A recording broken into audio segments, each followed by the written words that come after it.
कुरान और हदीस से बात साबित है कि अल्लाह रब्बुल इज्जत ने इंसानों को मट्टी, जन्नात को आग और फरिश्तों को नूर से पैदा किया है। फरिश्तों की तख्लीक कुछ इस तरह की गई कि वो अल्लाह की नाफरमानी न कर सके, मगर इन्हें जमीन व आसमान दोनों पर ही मामूर किया गया। अगर फरिश्तों की जिम्मेदारी बारिश बरसाना है तो इंसानों को रोजी रोटी बांटने पर भी मुकर्रर है। और सिर्फ यही नहीं, फरिश्ते इंसानों का माल अल्लाह तक पहुँचाने और अल्लाह के अहकाम इंसानों तक पहुँचाने पर भी मामूर है। अगर फरिश्ते इंसानों की जान निकालने पर मामूर है तो वो दोज़ख और जन्नत के दरोगे भी हैं, जिससे सवाए लाम मजहब लोगों के किसी को भी इनकार नहीं। कुरान करीम 88 मरतबा जबकि अहादीस नबविया में बार बार उनका जिक्र मौजूद है, मगर फरिश्ते कोई ऐसा काम नहीं कर सकते जिसका हुक्म उन्हें खुदा ने ना दिया हो। मगर बाज़ ज़ईफ़ुल एतक़ाद लोग बिना सोचे समझे फरिश्तों के नित नए काम और सिफात बयान करते हैं, जिनमें से एक हैट पंजदन के करीब फरिश्तों वाली दरबार भी है, जिसके बारे में लोगों का अक़ीदा ये है कि इस दरगाह को फरिश्तों ने तामीर किया। लेकिन आज मैं आपको इस दरबार की असल हकीकत बताऊंगा, तो आइए चलते हैं।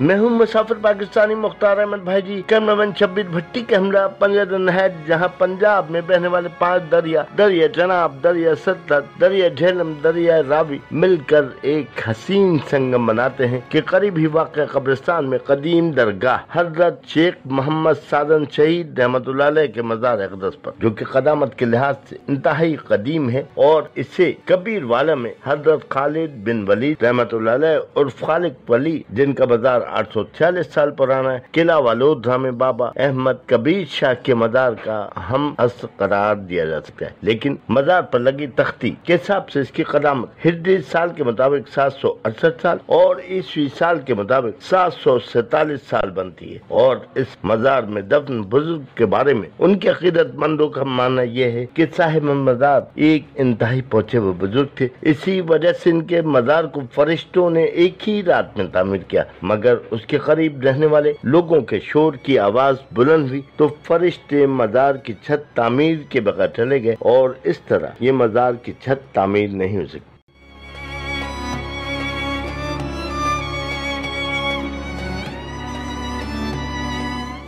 बाबा के अक़ीदतमंदों का मानना यह भी है कि शदीद बारिशों में भी बारिश का एक कतरा मज़ार के अंदर नहीं गिरता। इस तरह की और बातें भी लोगों ने मशहूर कर रखी हैं, जिसके मुताबिक हजरत शेख सादन रहमतुल्लाह अलैह के मानने वाले बाज़ अक़ीदतमंद तो ये भी कहते हैं कि जब फरिश्ते दरबार की तामीर कर रहे थे तो उस वक्त उसके करीब रहने वाले गल्ला बां, जो कि ऊँट पालते थे, के शोर से फरिश्ते चले गए तो बुजुर्ग ने ऊँट पालने वालों को ये बद्दुआ कि ऊँट के दूध से कभी घी और मक्खन नहीं निकलेगा, और उस दिन के बाद से ऊंट के दूध से घी और मक्खन निकलना बंद हो गया, जो कि किसी हद तक दुरुस्त भी है।